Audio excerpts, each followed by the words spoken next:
ಸನ್ಮಾನ್ಯ ಅಧ್ಯಕ್ಷರೇ, ಚುಕ್ಕಿ ಗುರುತಿನ ಪ್ರಶ್ನೆ ಸಂಖ್ಯೆ 3243ನೇ ಮಾನ್ಯ ಕಂದಾಯ ಸಚಿವರನ್ನ ಕೇಳಲು ಬಯಸ್ತೀನಿ. ಮಾನ್ಯ ಅಧ್ಯಕ್ಷರೇ, ಗೌರವಾನ್ವಿತರಿಗೆ ಉತ್ತರ ಒದಗಿಸಿಕೊಟ್ಟಿದ್ದೇವೆ.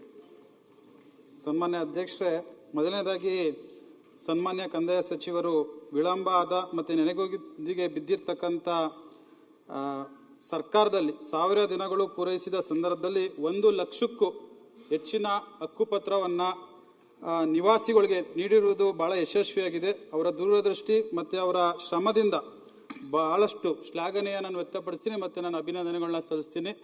ನನ್ನ ಪ್ರಶ್ನೆ ಇಷ್ಟೇ ಸನ್ಮಾನ್ಯ ಅಧ್ಯಕ್ಷರೇ, ಮೈಸೂರು ಜಿಲ್ಲೆಯ HD ಕೋಟೆ ತಾಲೂಕಿನಲ್ಲಿ ಕಬಿನಿ ಕಾಲೋನಿ ಬೀಚ್ನಳ್ಳಿ ಕಂದಾಯ ಗ್ರಾಮವನ್ನು ಘೋಷಿಸಲು ಮಾಡಲು ಪ್ರಸ್ತಾವನ ಸರ್ಕಾರದಲ್ಲಿ ಇದೆಯಾ ಅಂತ ನಾನು ಪ್ರಶ್ನೆ ಕೇಳಿದ್ದೀನಿ.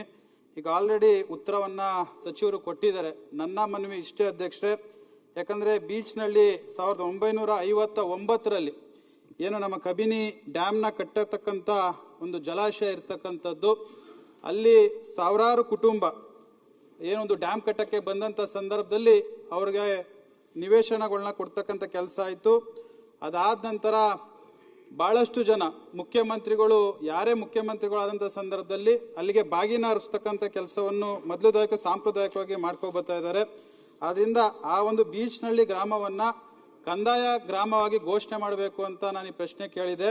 ಅದೇ ರೀತಿ ಈ ಮಾನ್ಯ ಮಂತ್ರಿಗಳು ಉತ್ತರವನ್ನು ಕೊಟ್ಟಿದ್ದಾರೆ.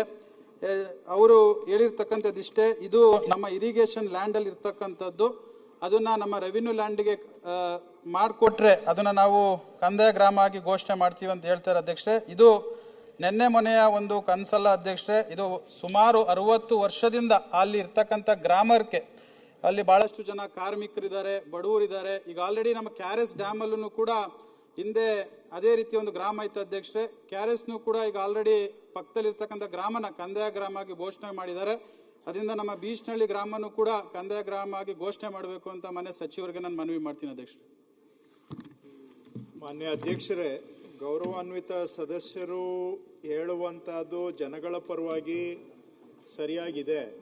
ಈಗ ಸರಿನೋ ತಪ್ಪೋ ಅಲ್ಲಿ ನೀರಾವರಿ ಇಲಾಖೆಗೆ ಸೇರಿದಂಥ ಜಾಗದಲ್ಲಿ ಊರು ಬಂದುಬಿಟ್ಟಿದೆ. ಆ ಊರಿಗೆ ಆದರೆ ಅಲ್ಲಿ ದಾಖಲೆಗಳು ಇಲ್ಲದೆ ಇರೋದ್ರಿಂದ ಜನ ಅತಂತ್ರ ಪರಿಸ್ಥಿತಿಯಲ್ಲಿದ್ದಾರೆ. ಇದಕ್ಕೆ ಏನಾದರೂ ಒಂದು ಪರಿಹಾರ ಕೊಡಬೇಕು ಅಂತ ಅವ್ರು ಕೇಳೋದು ಸರಿ ಇದೆ. ಆದರೆ ಕಾನೂನು ಯಾವ ರೀತಿ ಇದೆ ಅಂದರೆ ಎರಡು ವಿಷಯ ಇದೆ ಇಲ್ಲಿ. ಒಂದು, ಇದು ನೀರಾವರಿ ಇಲಾಖೆಗೆ ಸೇರಿದಂತಹ ಜಾಗ. ಅಲ್ಲಿ ನಾವು ಕಂದಾಯ ಇಲಾಖೆಯವರು ಹೋಗಿ ಕಂದಾಯ ಗ್ರಾಮ ಮಾಡಲಿಕ್ಕೆ ಬರೋದಿಲ್ಲ.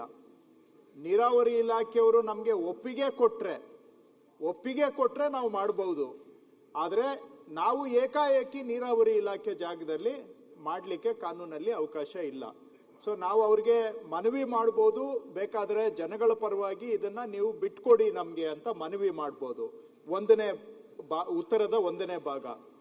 2ನೇದು, ನಮ್ಮ ಕಾನೂನಲ್ಲಿ ಏನಿದೆ, ಯಾವುದೇ ಜಾಗದಲ್ಲಿ ಅವರು ಜಾಗದ ಮಾಲೀಕರೇ ಮನೆ ಕಟ್ಟಿ ಅಥವಾ ಕ್ವಾರ್ಟರ್ಸ್ ಕಟ್ಟಿ ಅದನ್ನು ಅವರ ಉದ್ಯೋಗಿಗಳಿಗೆ ಅಥವಾ ಯಾರಿಗಾದರೂ ಬಾಡಿಗೆಗೆ ಅಥವಾ ಇನ್ ಕೈಂಡ್ ಕೊಟ್ಟಿದ್ರೆ, ಕ್ವಾರ್ಟರ್ಸು ಅಥವಾ ಆ ರೀತಿ ಅವರ ಸ್ಟಾಫ್ಗೆ, ಎಂಪ್ಲಾಯೀಸಿಗೆ, ನೌಕರರಿಗೆ ಕೊಟ್ಟಿದ್ರೆ ಅದನ್ನು ನಾವು ಅದಕ್ಕೆ ಹಕ್ಕುಪತ್ರ ಕೊಡಲಿಕ್ಕೆ ಬರೋದಿಲ್ಲ.